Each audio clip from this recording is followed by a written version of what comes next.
Hello everyone and welcome to Sinful Gaming. I hope you're all doing well, I hope you're all staying safe, and most of all, I hope you're all fighting that war against the Grey. Today's video, we're going to talk start collecting Warhammer Age of Sigmar, and today we're going to take a look at how to start a force of the Krulesboyz in the current season Warhammer Age of Sigmar in Andtor for using the Extremis starter set as our core. Now we're going to look through the models of the box set, talk a little bit about them all and what they briefly do on the tabletop, and we'll then take a look at some other units we can use to expand upon the initial purchase here. We'll then finally finish off the video with a little sample army list of 1,000 points for you to use, hopefully as some inspiration for starting your own army of the Krulesboyz in Warhammer Age of Sigmar. And so, to begin with, this box set is led by a swamp-lurker shaman with his little potgrot assistant. This is pretty cool, because straight away this model is an Andtorian locust, so this gives us a great start to the current season.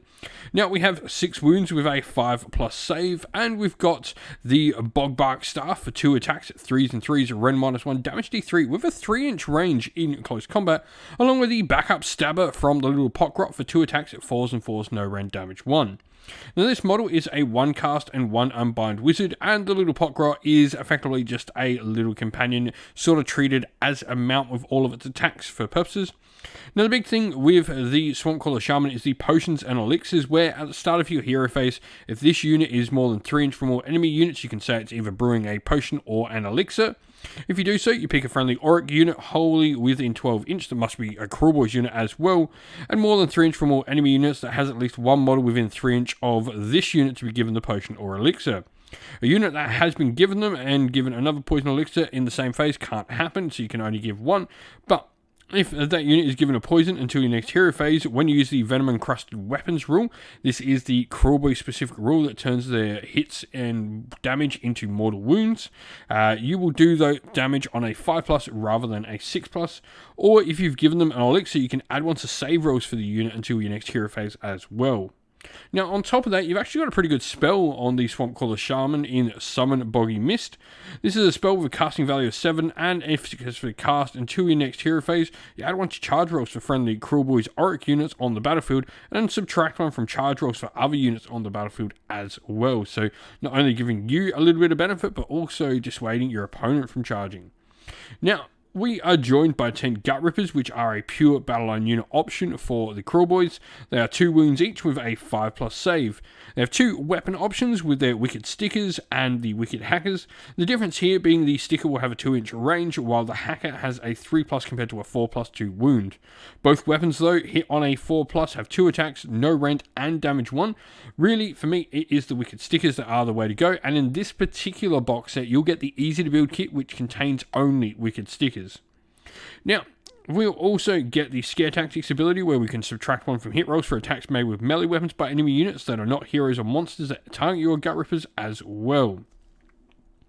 Lastly, we get a unit of Hobgrot Slitters. Now, a unit of Hobgrot Slitters in a Krulesboyz force can become battleline for each unit of Gut Rippers you have in your force, so that's pretty cool, because this initial box set here, you're going to have 2 battleline and a character, everything you need to get started with a solid core. Now, the Hobgrot Slitters are 1 wound each with a 6+ save, and they do have their Sulfuric Scrap Grenades, which are 1 attack and an 8-inch range, 4s and 3s, but Ren 1, damage 1. You've also got the Stab and Good rule, where the unit has what we know as exploding 6s, so every time you roll a 6 to hit with a unit, it'll inflict 2 hits instead of 1 on the target, though you'll need to make a wound and save roll for each hit you do succeed with. Today's video is brought to you by Gap Games, a fantastic retailer in Australia for a variety of different miniature war games. If you'd like to help support the channel, we have an affiliate link where by clicking on and purchasing, you'll help support the channel, but you'll also help support Gap Games, which is a fantastic servant to the community. And looking at where to go next. Now, the Krulesboyz don't have any extra Andtorian locusts other than the swamp-lurker shaman we've already talked about.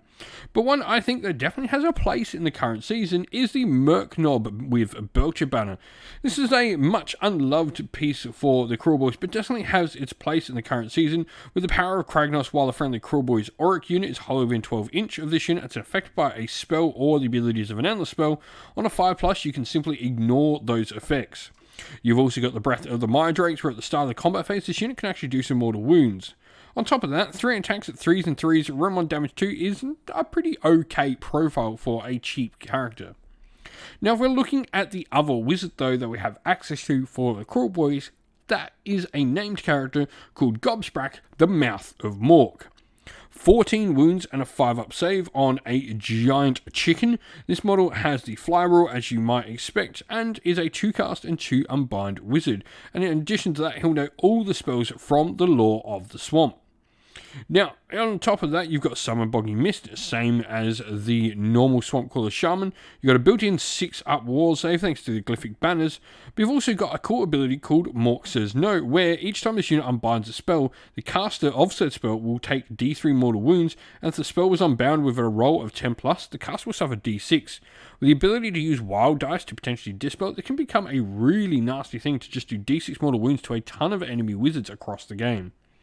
Mouth of Mork as well allows you to issue the redeploy command to a Krulesboyz unit, and you can reroll the dice to determine such distance that is moved, and if the unit unleashes hell as well, you can allow them to ignore the subtract 1 from their hit rolls. Screaming Mandrak as well is its last ability, but it's once per battle. When this unit attempts to unbind a spell, you can say it's using the Screaming Mandrak, and if you do so, you can roll 3d6 to unbind rather than 2d6. Now next up, we have a really good support piece for the Krulesboyz in the Marsh Crawler Sloggoth.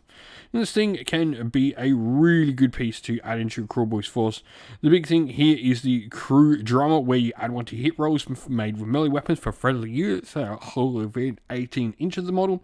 It also regenerates to heal itself, and the Grot Snatcher Crew at the end of the combat phase, you can pick an enemy model within 2 inches of this unit, and if the roll of a d6 was at least double the wounds characteristic, it is slain. Now lastly, for the Krulesboyz, a bunch of the endless spells really do provide and support us in many different ways. We can get more mortal wound output with particular ones, we can get some nice ability to stop our opponent using commands, and definitely if we go into a more shooting build for the Krulesboyz, we can have some ones that turn off things like Inspiring Presence.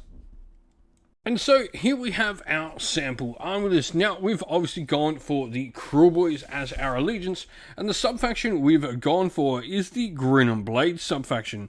What this does is friendly Grin and Blades units are not visible to enemy models that are more than 12 inches away from them. This is just really powerful, as it means, our opponent is actually going to have to get within charge range to actually shoot us, meaning they have to choose to wipe out our units, or we are going to go and get them back. Now, we've then gone for the great strategy of Baron Icecape as well, which is going to allow us to potentially try and control the center of the battlefield and kill some enemy characters. Meanwhile, our leader will be the Swamp Caller Shaman, who is going to have the command trait Eye of the Blizzard, which potentially allows us to roll for an extra 1 of the wild magic dice. And Mork's Eye of Pebble is the artifact we're going to go with for the Auric Walklands here. Now, what this one does is once per battle at the start of the shooting phase, we can effectively put a 5-up ward for models around this character.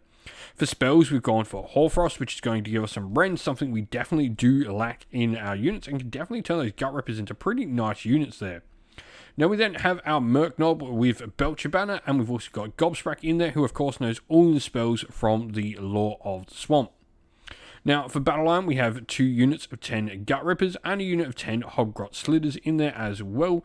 What's cool about the Gut Rippers is because you're grabbing the extra box, you will get some bits and pieces that you can use to make some extra champions and some extra musicians and stuff to allow you to have those units.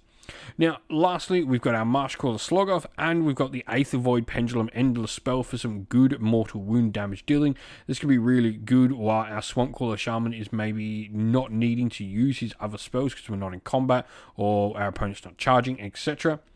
Everything here, though, is wrapped up in a single 1-drop army in a battle regiment. I think this is incredibly important for the Krulesboyz to get the advantage to be able to dictate the flow of the game and play how they want to play. But if you've got some ideas on what you would do to expand upon the initial box set here with the Krulesboyz in the current season, let us know your thoughts down in the comments below.